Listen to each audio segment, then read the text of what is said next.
Hola a todos, sean bienvenidos a este su espacio llamado Cuentos, Relatos y Narraciones Extraordinarias. Estamos transmitiendo desde la Casa de las Artes Cuauhtémoc. Hoy tenemos un relato del autor Lovecraft llamado La Cripta. Nada más absurdo, a mi juicio, que esa tópica asociación entre lo hogareño y lo saludable que parece impregnar la psicología de la multitud. Mencione usted un bucólico paraje yanqui, un grueso y chapucero enterrador de pueblo y un descuidado contratiempo con una tumba, y ningún lector esperará otra cosa que un relato cómico, divertido pero grotesco.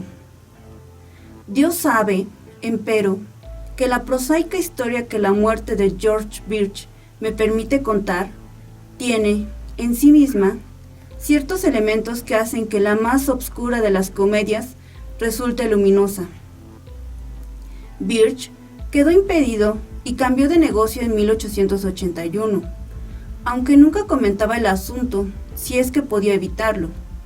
Tampoco lo hacía su viejo médico, el Dr. Davis, que murió hace años. Se acepta generalmente que su dolencia y sus daños fueron el resultado de un desafortunado resbalón por el que Birch quedó encerrado durante 9 horas en el mortuorio del cementerio de Peck Valley, logrando salir solo mediante toscos y destructivos métodos. Pero mientras que esto es una verdad de la que nadie duda, había otros y más negros aspectos sobre los que el hombre solía murmurar en sus delirios de borracho, cerca ya de su final. Se confió a mí porque yo era su médico y porque probablemente sentía la necesidad de hablar con alguien después de la muerte de Davis. Era soltero y carecía completamente de parientes. Birch, antes de 1881, era el enterrador municipal de Peck Valley, siendo un tipo rústico y primitivo, incluso como para suele ser ese tipo de gente. Lo que he oído contar sobre sus métodos resulta increíble, al menos para una ciudad, e incluso Peck Valley se hubiera estremecido de haber conocido la dudosa ética de sus artes mortuorias, en materias tan escabrosas como el apropiarse de los forros, invisibles bajo la tapa del ataúd, o el grado de dignidad que daba al disponer y adaptar los miembros no visibles de sus inquilinos sin vida a unos recipientes no siempre calculados con exactitud precisa. Más concretamente, Birch era dejado, insensible y profesionalmente indeseable, aunque no creo que fuera mala persona. Era sencillamente tosco de temperamento y profesión, bruto, descuidado y borracho, y así lo probaba su fácil tendencia a los accidentes, así como su carencia de esos mínimos de imaginación que mantienen al ciudadano medio dentro de ciertos límites fijados por el buen gusto. No sabría decir cuándo empieza la historia de Birch, ya que no soy un relator avesado. Supongo que puede empezar en el frío diciembre de 1880, cuando el terreno se heló y los sepultureros descubrieron que no podían cavar más tumbas hasta la primavera. Afortunadamente, el pueblo era pequeño y las muertes bastante escasas, por lo que fue posible dar a todas las cargas inanimadas de Birch un paraíso temporal en el simple y anticuado mortuorio. El enterrador se volvió doblemente perezoso con aquel tiempo amargo y pareció sobrepasarse a sí mismo en descuido. Nunca había colocado juntos tantos ataúdes flojos y contrahechos, o abandonado más flagrantemente el cuidado del óxido cerrojo de la puerta del mortuorio, que abría y cerraba a portazos, con el más negligente abandono. Al fin llegó el deshielo de primavera y las tumbas fueron laboriosamente habilitadas para los 9 silenciosos frutos del espanto cosechero que les guardaba en la tumba. Birch, aún temiendo el fastidioso de remover y enterrar, comenzó a trasladarlos una desagradable mañana de abril. pero se detuvo tras depositar a un mortal inquilino en su eterno descanso por culpa de una tremenda lluvia que pareció irritar a su caballo. El cadáver era el de Darius Park, el nonagenario cuya tumba no estaba lejos del mortuorio.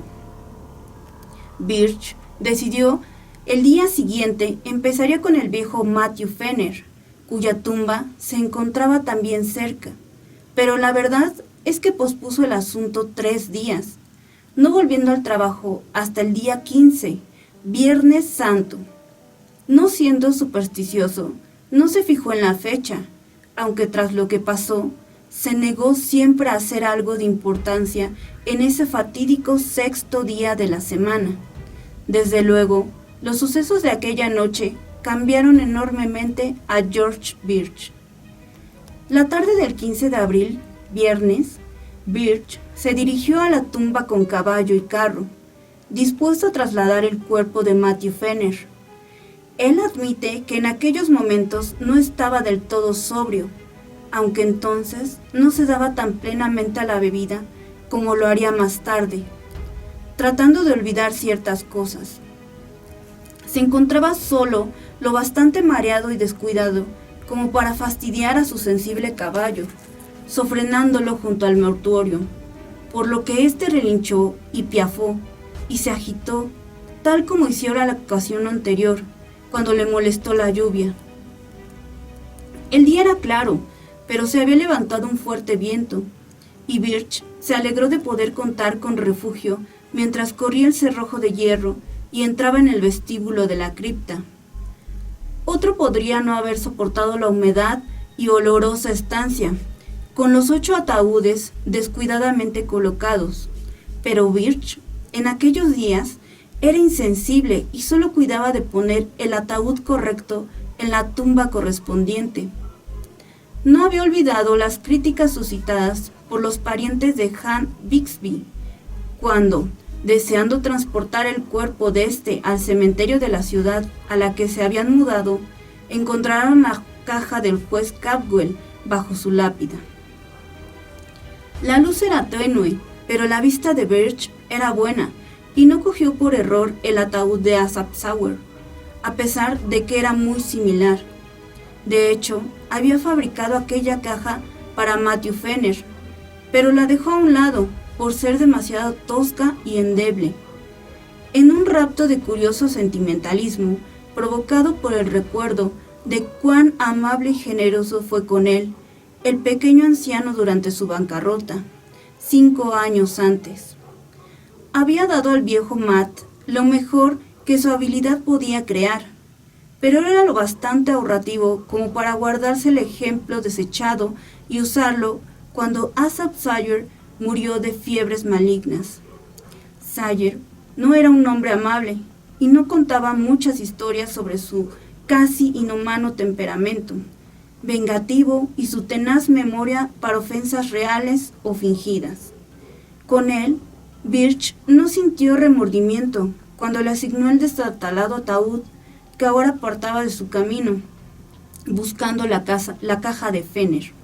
Fue justo al reconocer el ataúd del viejo Matt cuando la puerta se cerró de un portazo, empujada por el viento, dejándolo en una penumbra aún más profunda que la de antes. El angosto tragaluz admitía solo el paso de los más débiles rayos y el ventiladero sobre su cabeza, virtualmente ninguna. Así que se vio obligado a un prófano palpar mientras se hacía un trastabillante camino entre las cajas, rumbo al pestillo. En esa penumbra fúnebre, agitó el mohoso pomo, empujó las planchas de hierro y se preguntó por qué el enorme portón se había vuelto tan repentinamente tan recalcitrante.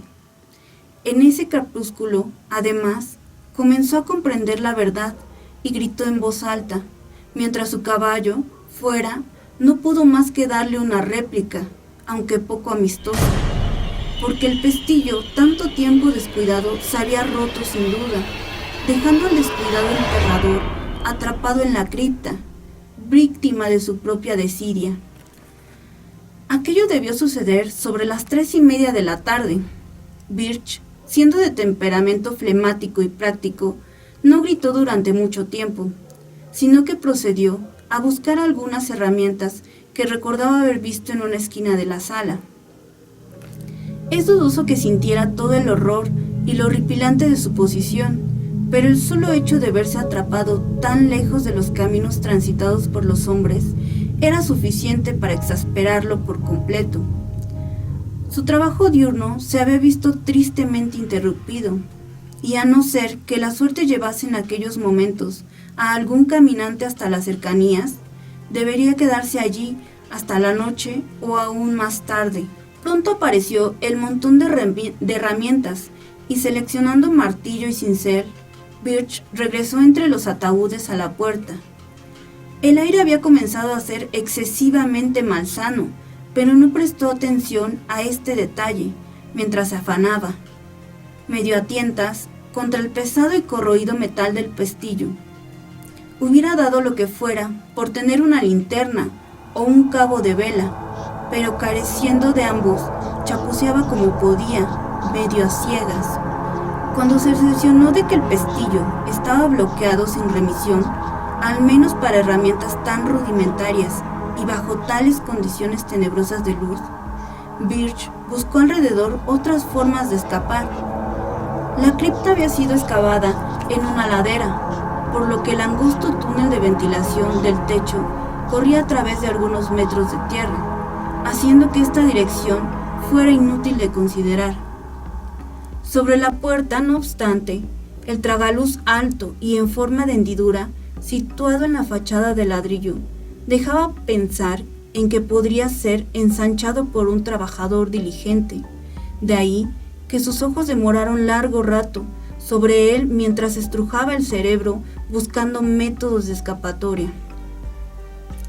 No había nada parecido a una escalera en aquella tumba, y los nichos para los ataúdes situados a los lados y el fondo, que Birch apenas se molestaba en utilizar, no permitían trepar hasta encima de la puerta. Solo los mismos ataúdes quedaban como potenciales peldaños, y mientras consideraba aquello, especuló sobre la mejor forma de colocarlos. 3 ataúdes de altura, supuso, permitirían alcanzar el tragaluz, pero lo haría mejor con 4. Las cajas eran bastante parejas y podía aplicarlas como bloques, así que comenzó a calcular de qué forma podía usar los 8, creando una plataforma escalable de 4, lo más estable posible. Mientras lo planeaba, no pudo por menos que desear que las unidades de su planeada escalera hubieran sido hechas con mayor firmeza, que hubiera tenido la suficiente imaginación como para desear que estuvieran vacías. Ya resultaba más dudosa. Finalmente, decidió colocar una base de 3, paralelos al muro, para colocar sobre ellos 2 pisos de 2, y encima de estos, uno solo que serviría de plataforma. Tal estructura permitiría el ascenso con un mínimo de problemas, y daría la deseada altura. Aún mejor, pensó, podría utilizar solo 2 cajas de base para soportar todo, dejando uno libre, que podría ser colocado en lo alto en caso de que tal forma de escape necesitase aún mayor altitud. Y de esta forma el prisionero se esforzó en aquel crepúsculo, desplazando los inertes restos de mortalidad sin la menor ceremonia, mientras su torre de Babel, en miniatura, iba ascendiendo piso a piso.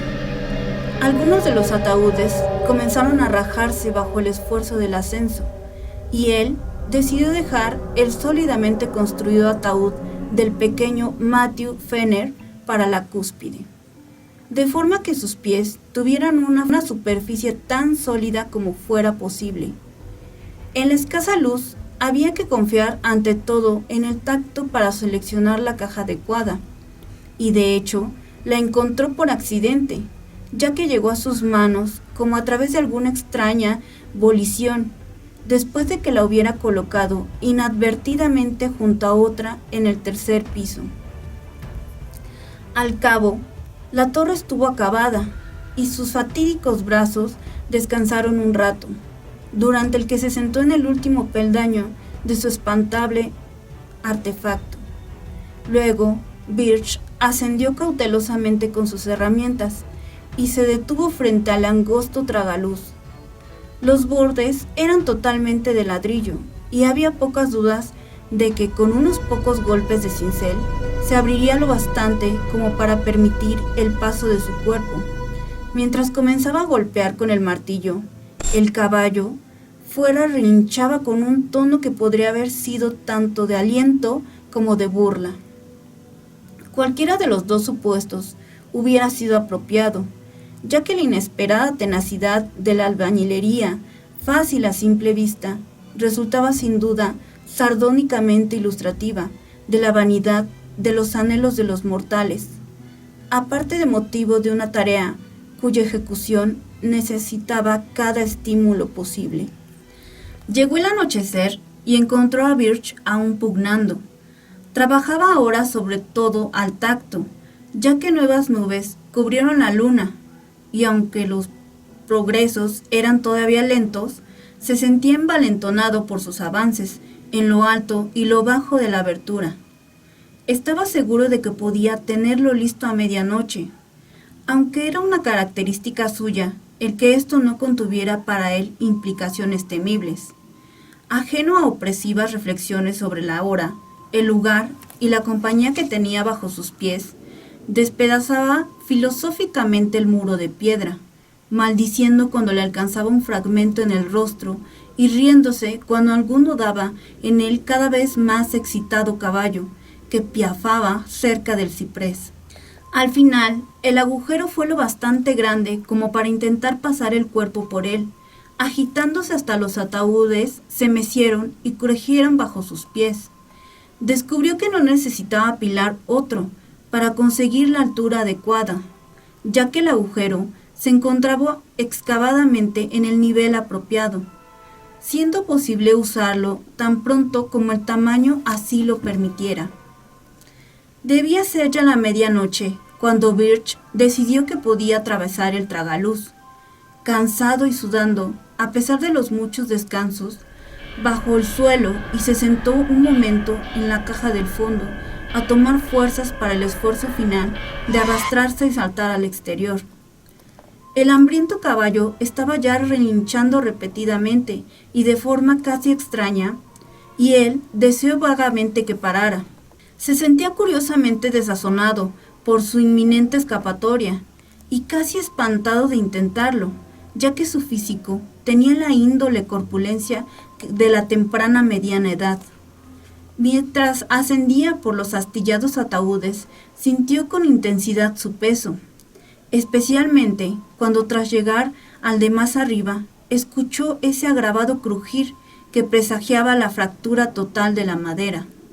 Al parecer, había planificado en vano al elegir el más sólido de los ataúdes para la plataforma, ya que apenas apoyó todo su peso de nuevo sobre esa pútrida tapa.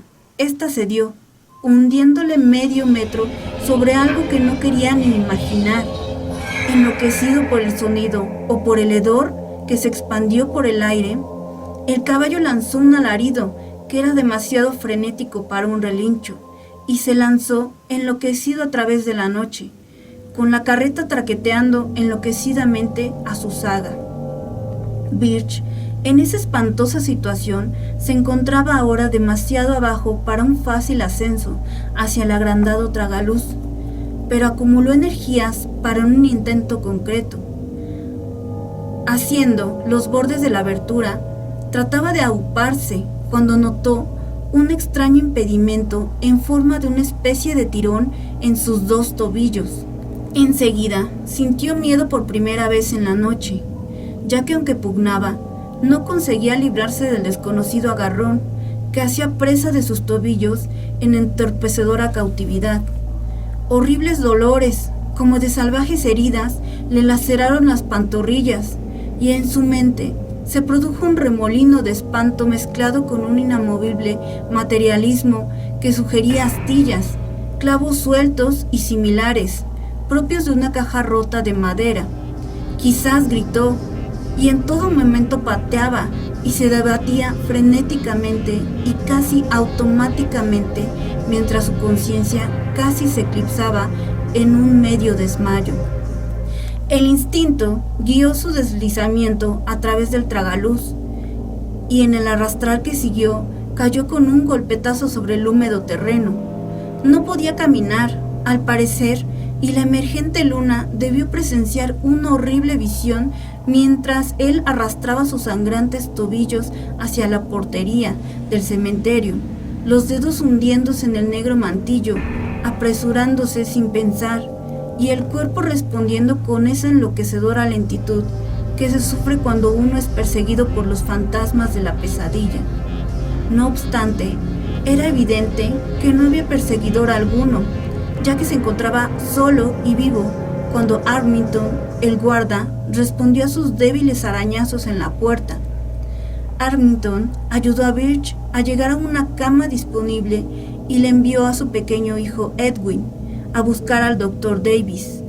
El herido estaba plenamente consciente, pero no pudo decir nada coherente, sino simplemente musitar: ¡ay, mis tobillos! ¡Déjame! O encerrado en la tumba. Luego llegó el doctor con su maletín. Hizo algunas preguntas escuetas y quitó al paciente la ropa, los zapatos y los calcetines.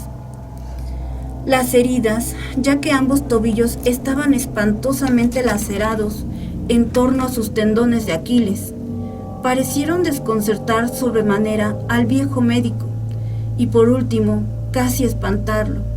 Su interrogatorio se hizo más que médicamente tenso y sus manos temblaban al curar los miembros lacerados, vendándolos como si desease perder de vista las heridas lo antes posible. Siendo como era Davis, un doctor frío e impersonal, el ominoso y espantado interrogatorio resultó de lo más extraño, intentando arrancar al fatigado enterrador cada mínimo detalle de su horrible experiencia.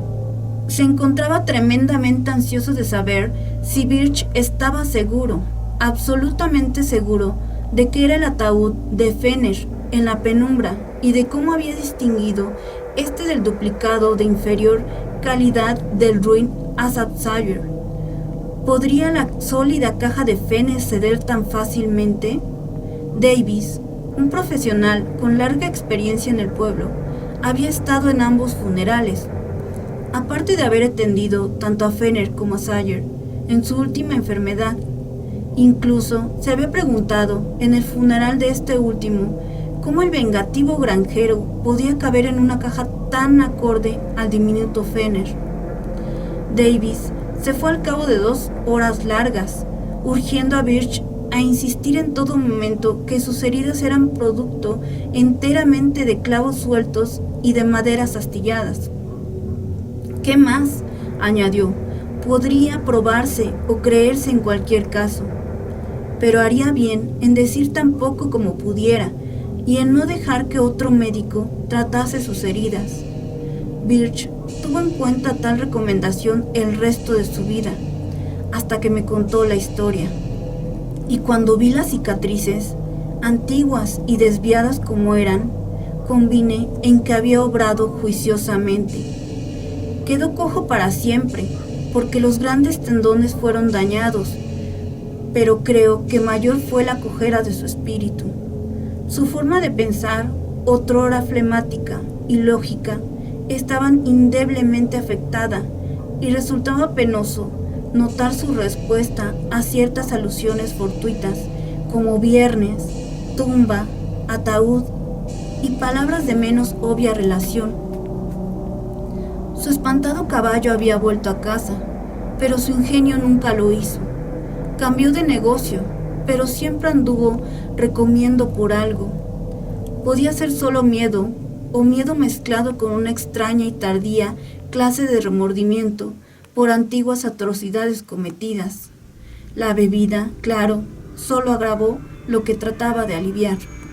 Cuando el doctor Davis dejó a Birch esa noche, tomó una linterna y fue al viejo mortuorio. La luna brillaba en los dispersos trozos de ladrillo y la roída fachada, así como en el picaporte de la gran puerta, lista para abrirse con un toque desde el exterior. Fortificado por antiguas ordalías en salas de disección, el doctor entró y miró alrededor, conteniendo la náusea corporal y espiritual ante todo lo que tenía ante la vista y el olfato. Gritó una vez y luego lanzó un boqueo que era más terrible que cualquier grito. Después huyó a la casa y rompió todas las reglas de su profesión, alzando y sacudiendo a su paciente, lanzándole una serie de estremecedores susurros que punzaron en sus oídos como el siseo del vitriolo. Era el ataúd de Asa Birch, tal como lo pensaba. Conozco sus dientes, con esa falsa de incisivos superiores. Nunca, por Dios, muestre sus heridas. El cuerpo estaba bastante corrompido, pero si alguna vez he visto un rostro vengativo, o lo que fue un rostro, ya sabe cómo era un demonio vengativo, cómo arruinó al viejo Raymond 30 años atrás de su pleito de lindes, y cómo pateó al perrillo que quiso morderle el agosto pasado. Era el demonio encarnado Birch, y creo que su afán de revancha pudo vencer a la misma madre muerte. Dios mío, qué rabia. No quiero ni pensar en que se hubiese fijado en mí. ¿Por qué lo hizo Birch? Era un canalla, y no le reprocho que le diera un ataúd de segunda, pero fue demasiado lejos. Bastante tenía con apretujarlo de alguna manera ahí, pero usted sabía cuán pequeño era el cuerpo del viejo Fenner. Nunca podré borrar esa imagen de mis ojos mientras viva. Usted debió de patalear fuerte, porque el ataúd de Asaph estaba en el suelo. Su cabeza se había roto y todo estaba desparramado. Mira que he visto cosas, pero esto era demasiado. Ojo por ojo. Cielos, Birch, usted se lo buscó. La calavera me revolvió el estómago, pero lo otro era peor. Esos tobillos aserrados para hacerle caber en el ataúd deshecho de Matthew Fenner. Espero les haya gustado mucho. Gracias por acompañarnos. Los esperamos en próximas narraciones y los invitamos a dejar sus comentarios y sus sugerencias. Gracias.